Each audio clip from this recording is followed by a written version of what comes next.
ठाणे जिल्ह्यातील पहिले तारांगण शहापूर येथे निलेश ठाकूर आणि त्यांचे बंधू गिरीश ठाकूर यांनी शहापूर येथे एक तारांगण आणि 4 अत्याधुनिक मोठ्या दुर्बिणी असलेली वेधशाळा बांधली आहे।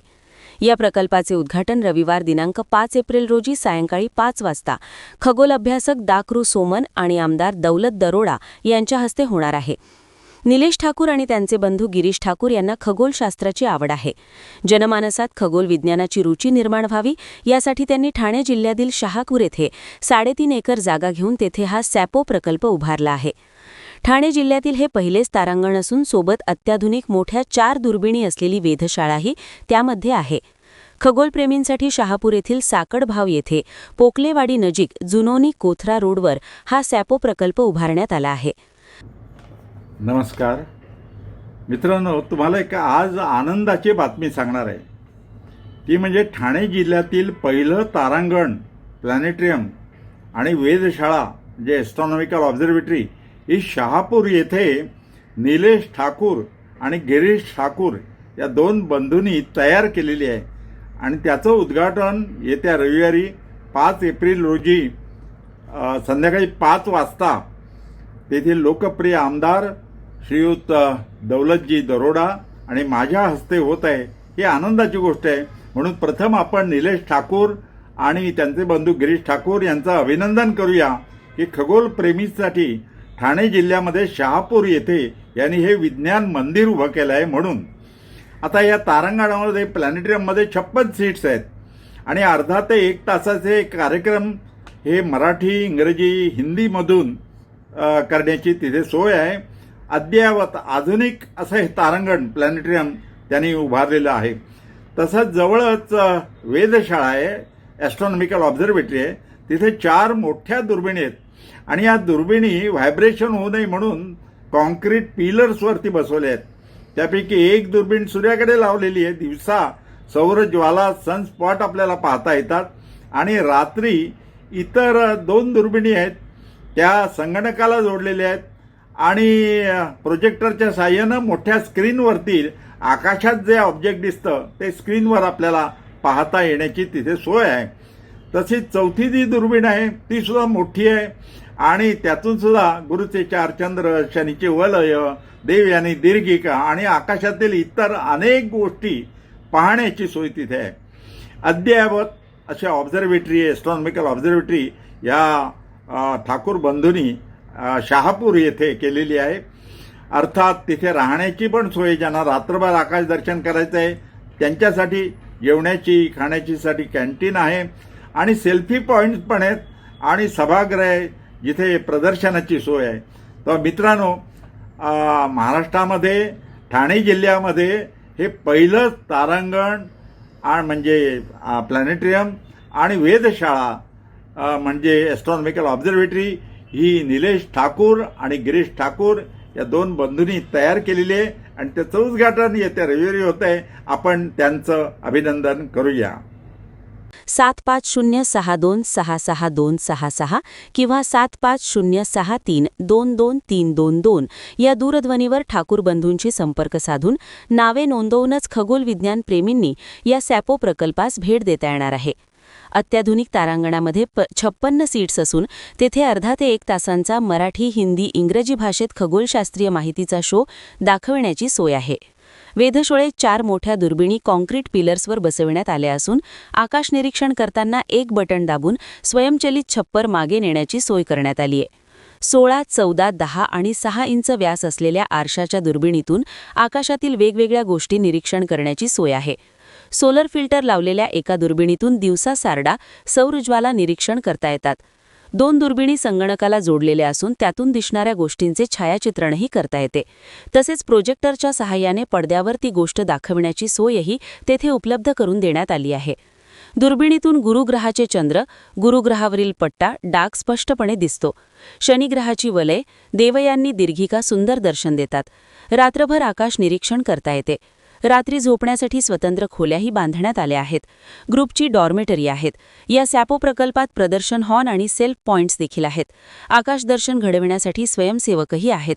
तसेच खाद्यपदार्थ, भोजन यासाठी कॅन्टीनही आहे. ठाणे जिल्ह्यातील ठाकूर बंधूंनी उभारलेले हे पहिले तारांगण आहे. ब्युरो रिपोर्ट, जनादेश. आपली माणसं, आपला देश. पाहत रहा जनादेश. मानलेल्या बहिणीची छेड काढल्याने मुंब्रा गोळीबाराने पुन्हा हादरलं. ठाणे तसेच मुंब्रा शहरात गेल्या काही दिवसांत गोळीबाराच्या 2 घटना घडलेल्या असतानाच त्यापाठोपाठ आता आणखी एक अशीच घटना मुंब्र्यात उघडकीस आली आहे. मुंब्रा येथील कैलासनगर परिसरात काल गुरुवारी सकाळी एका व्यक्तीने 3 जणांवर गोळ्या झाडल्या. त्यात एकाचा मृत्यू झाला असून 2 जखमी झाले आहेत. मानलेल्या बहिणीची छेड काढल्याच्या कारणावरून हा प्रकार घडला असल्याची बाब पोलिसांच्या तपासात पुढे आली आहे. पोलिसांनी दिलेल्या माहितीनुसार मुंब्रा येथील कैलासनगर परिसरात सुमनताई चव्हाण हिंदी प्राथमिक विद्यालयाजवळील बिस्मिल्ला चाळ, रूम क्रमांक 2 येथे हा प्रकार घडला. 51 वर्षीय जयन शिवानंदन नायर याच्या मानलेल्या बहिणीची छेड काढण्यात आली होती. याच कारणावरून त्याचा काही जणांशी वाद झाला. हा वाद चिघळल्यानंतर त्याने संतापाच्या भरात गोळीबार केला. या गोळीबारात अब्दुल हसन शेख, अकबर अब्दुल शेख आणि समीर अहमद शेख हे 3 गंभीर जखमी झाले. यावेळी जयन हा तेथून फरार झाला होता. मात्र मुंब्रा पोलिसांनी तातडीने कारवाई करत आरोपीचा शोध घेत त्याला गुन्ह्यात वापरलेल्या हत्यारासह अटक केली आहे. दरम्यान जखमींना तत्काळ मुंब्र्यातील काळसेकर रुग्णालयात उपचारासाठी दाखल करण्यात आले. उपचारादरम्यान अकबर अब्दुल शेख यांचा मृत्यू झाला तर उर्वरित दोघांवर उपचार सुरू आहेत. त्यांच्या प्रकृतीबाबत अद्याप अधिकृत माहिती समोर आलेली नाही. या घटनेमुळे कैलासनगर परिसरात काही काळ तणावाचे वातावरण निर्माण झाले होते. पोलिसांनी परिस्थिती नियंत्रणात ठेवत परिसरात बंदोबस्त वाढवला आहे. वरिष्ठ अधिकाऱ्यांनी घटनास्थळी जाऊन पाहणी करत घटनेचा आढावा घेतला. पुढील तपास मुंब्रा पोलीस करत आहेत, अशी माहिती मुंब्रा पोलीस ठाण्याचे वरिष्ठ पोलीस निरीक्षक अनिल शिंदे यांनी दिली आहे.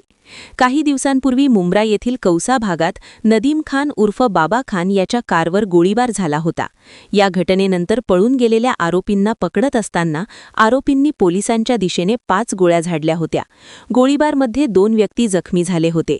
त्यानंतर ठाण्यातील पाचपाखाडी भागात भर रस्त्यात गोळीबार झाल्याचा धक्कादायक प्रकार गेल्या आठवड्यात घडला. आता मुंब्र्यात पुन्हा गोळीबाराची घटना घडली असून यामुळे गोळीबाराचे सत्र शहरात सुरू असल्याचे चित्र दिसून येत आहे. ब्युरो रिपोर्ट, जनादेश. आपली माणसं, आपला देश. पाहत रहा जनादेश.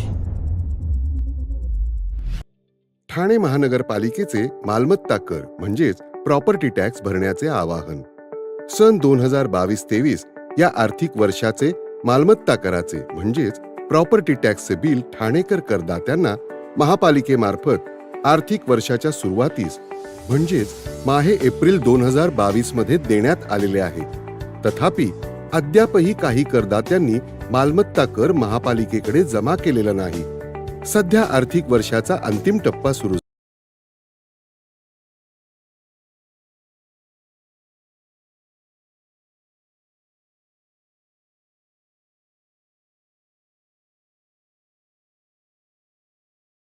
वॉरंट बजावून जप्त करण्यात येत असून मालमत्तेचा जाहीर विक्रीद्वारे लिलाव करून कराची रक्कम वसूल करण्यात येत आहे. मालमत्तेस पाणी पुरवठा करण्यात येणारे नळ संयोजन खंडित करण्यात येत आहेत.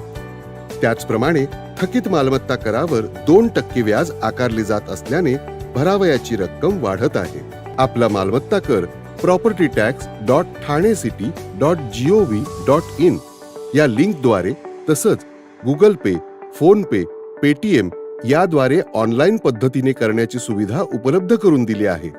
शनिवार, रविवार व सार्वजनिक सुट्टीच्या दिवशी नागरिकांना मालमत्ता कर भरणे सोयीचे व्हावे याकरता महापालिकेचे मालमत्ता कर संलग्न कार्यालय या दिवशी कार्यान्वित ठेवण्यात आलेले आहे.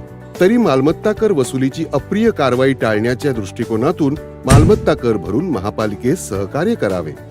धन्यवाद. आपली माणसं आपला देश पाहत रहा जनादेश.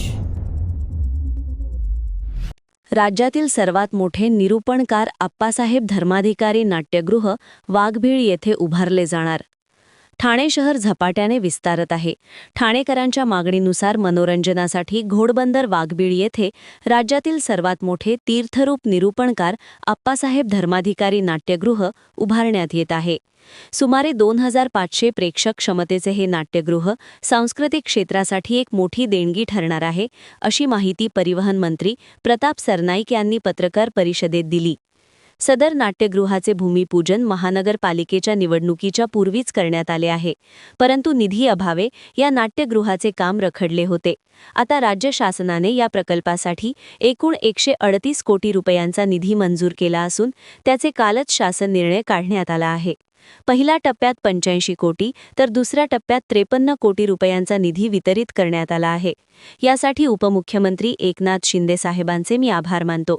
येत्या 3 वर्षात हे नाट्यगृह ठाणेकरांच्या सेवेत दाखल होईल, असे सरनाईक यांनी सांगितले. बघा आता कोण काय आरोप करतोय आणि कोण ह्या विषयावर अजून कुणावर आग पाखड करतोय याची मला कल्पना नाहीये, परंतु शेवटी SIT मुख्यमंत्र्यांनी नेमलेली आहे आणि SIT नेमल्यानंतर SIT मध्ये कोणी कोणाला काय फोन केला आणि काय माहिती आहे याची सगळी माहिती लोकांच्या समोर होईल. राहिला प्रश्न फोन करण्याचा, अरे शिंदे साहेबांना, मुख्यमंत्र्यांना, मला किंवा अन्य काही नेत्यांना अनेक लोक दिवसातून फोन करत असतात, म्हणून आम्ही काय प्रत्येकाचा काय कॉल रेकॉर्ड ठेवत नाही. ठीक आहे, आता चौकशी जी आहे ती चौकशी होईल आणि सत्य लोकांच्या समोर येईल. फोन करणं काही चुकीचं आहे का, काही गुन्हा आहे का मला सांगा. या आता त्या खरात विषयी कोणाला काही कल्पना नव्हती, हा माणूस कसला आहे कसा आहे. आता काही त्याचे ते व्हिडिओ वगैरे ज्या माध्यमातून बाहेर पडले त्यामुळे लोकांना कळलं तो कुठल्या पद्धतीचा माणूस आहे. त्यामुळे आम्ही सर्वसामान्य जीवनामध्ये जगत असताना आम्हाला कुणाचे फोन येतात, कुणी निनावी फोन येतात, कुणाचे नाव स्टोर असलेले फोन येतात. त्यामुळे आम्ही त्या गोष्टीचा कधी विचार करत नसतो आणि फोन करणं किंवा फोन कोणाचा रिसीव्ह करणं हा काही गुन्हा नाही आहे. ठीक आहे, चौकशी अंती काय ते समोर येईलच. चौकशी समिती नेमलेली आहे, आमच्या सरकारनंच नेमली. देवेंद्र फडणवीस साहेब आणि एकनाथ शिंदे साहेबांनीच SIT स्थापन केलेली आहे ना, त्यामुळे सत्य समोर येईल. आणि हे पण तुम्हाला मान्य करावंच लागेल की शेवटी महायुती सरकारनंच खराचं प्रकरण जे आहे ते बाहेर काढलेलं आहे. हे काय विरोधी पक्षाच्या कुठल्या नेत्यानं किंवा कुठल्या कार्यकर्त्यानं बाहेर काढलेलं नाही, सरकार म्हणून आम्ही बाहेर काढलेलं आहे. आम्हाला जर त्याच्यामध्ये काही चुका वाटल्या आणि त्या जर लोकांच्या नजरेसमोर आम्ही आलं तर तो काय आमचा दोष आहे का. ठीक आहे, सत्य समोर येईलच. सुमारे 7300 चौरस मीटर क्षेत्रफळावर उभारल्या जाणाऱ्या या नाट्यगृहात 2500 आसन क्षमता असेल. त्यामध्ये मुख्य सभागृहात 1600 आसने तसेच 2 बाल्कनीत प्रत्येकी सुमारे 450 आसनांची व्यवस्था असणार आहे. विशेष म्हणजे रंगमंचाची उंची गडकरी रंगायतनपेक्षा तब्बल 12 मीटर अधिक ठेवण्यात येणार आहे, ज्यामुळे भव्य नाट्यप्रयोग सादर करणे शक्य होईल. नाट्यगृहाच्या परिसरातील सुमारे 60% जागा मोकळी ठेवून सुमारे 2000 चौरस मीटरचा प्रशस्त प्लाझा उभारण्यात येणार आहे. या प्लाझामध्ये एकावेळी 1500 ते 2000 नागरिक उभे राहू शकतील. तसेच लाईव्ह इव्हेंट्स, सांस्कृतिक कार्यक्रम सादर करण्याची सुविधाही उपलब्ध करून दिली जाणार आहे. परिसरात आकर्षक गार्डनही विकसित केले जाणार आहे. वाहनतळाची मुबलक व्यवस्था करण्यात आली आहे. सुमारे 650 चारचाकी आणि 300 दुचाकांसाठी पार्किंगची सोय असेल. याशिवाय 3 मजल्यांची पार्किंगची सुविधा दिली जाणार आहे. नाट्यगृहात प्रेक्षकांसाठी अत्याधुनिक सुविधा उपलब्ध करून देण्यात येणार आहेत. यामध्ये 6 लिफ्ट, एस्केलेटर, प्रशस्त आसन व्यवस्था, स्वच्छतागृहे यांचा समावेश आहे. दिव्यांगांसाठी विशेषतः पहिल्या रांगेत 12 आसनांची स्वतंत्र व्यवस्था करण्यात येणार आहे. कलाकारांसाठी स्वतंत्र लिफ्ट, बॅकस्टेज सुविधा तसेच प्रत्येकी 1000 क्षमतेचे 2 मोठे बँक्वेट हॉल उभारण्यात येणार असून त्यातून महानगरपालिकेला उत्पन्न मिळणार आहे. नाट्यगृहाच्या देखभालीसाठी हे उत्पन्न महत्त्वाचे ठरणार आहे. या प्रकल्पाच्या नियोजनासाठी लवकरच रंगकर्मी, दिग्दर्शक आणि कलाकारांची बैठक घेण्यात येणार आहे आणि त्यांच्या सूचनांनुसार पुढील कामाला सुरुवात केली जाणार आहे, अशी माहिती सरनाईक यांनी दिली. हे नाट्यगृह केवळ ठाण्यासाठी नव्हे तर आपल्या राज्यासाठी सांस्कृतिक वैभव ठरणार आहे, असा विश्वास या निमित्ताने सरनाईक यांनी व्यक्त केला. ब्युरो रिपोर्ट, जनादेश. आपली माणसं आपला देश पाहत रहा जनादेश. मित्र सहयोग ठाणे यांची अनोळखी ठरली सर्वोत्कृष्ट उत्तरार्ध एकांकिका. गडकरी रंगायतन ठाणे येथे काल उत्तरार्ध एकांकिका स्पर्धा 2026ची अंतिम फेरी पार पडली. 50शी पार केलेल्या तरुणांच्या सळसळत्या उत्साहात दमदार 5 एकांकिका सादर झाल्या. त्यापैकी मित्र सहयोग ठाणे यांच्या अनोळखी या एकांकिकेने सर्वोत्कृष्ट उत्तरार्ध एकांकिका हा प्रथम पुरस्कार पटकावला. रंगा थिएटर्स ठाणे यांच्या तरुणाईने द्वितीय, तर ठाणे आर्ट गिल्ड यांच्या ती येते आणि जाते या एकांकिकेने तृतीय पारितोषिक पटकावले. सॉफ्ट कॉर्नर प्रस्तुत अखिल भारतीय मराठी नाट्य परिषद ठाणे शाखेच्या सहकार्याने आणि मोरिया इव्हेंट्स अँड एंटरटेनमेंट यांच्या आयोजनाने ही स्पर्धा अतिशय उत्तमरित्या पार पडली. स्पर्धेच्या अंतिम फेरीसाठी लेखक दिग्दर्शक विनोद जाधव, अभिनेता संदीप रेडकर आणि अभिनेत्री योगिनी चौक हे परीक्षक म्हणून लाभले होते.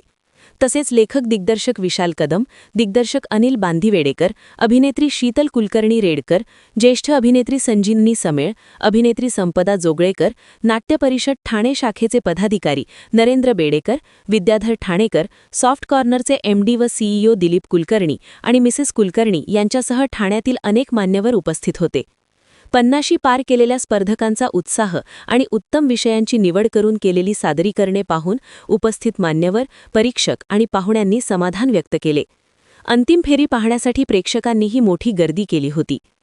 ठाणे, पालघर, नवी मुंबई, सोलापूर, सातारा, रत्नागिरी, चिपळूण आणि मुंबई अशा विविध ठिकाणांहून स्पर्धक संघांनी दिलेल्या उत्तम प्रतिसादाबद्दल आयोजक मोरिया इव्हेंट्स अँड एंटरटेनमेंटचे प्रमुख प्रफुल्ल गायकवाड यांनी समाधान व्यक्त केले. तसेच प्रेक्षकांनी दिलेल्या प्रतिसादाबद्दल आभार मानले. सोबतच दरवर्षी स्पर्धेला असाच उत्तम प्रतिसाद मिळत राहावा आणि प्रेक्षकांची उपस्थिती वाढत राहावी अशी आशा व्यक्त केली. ब्युरो रिपोर्ट, जनादेश.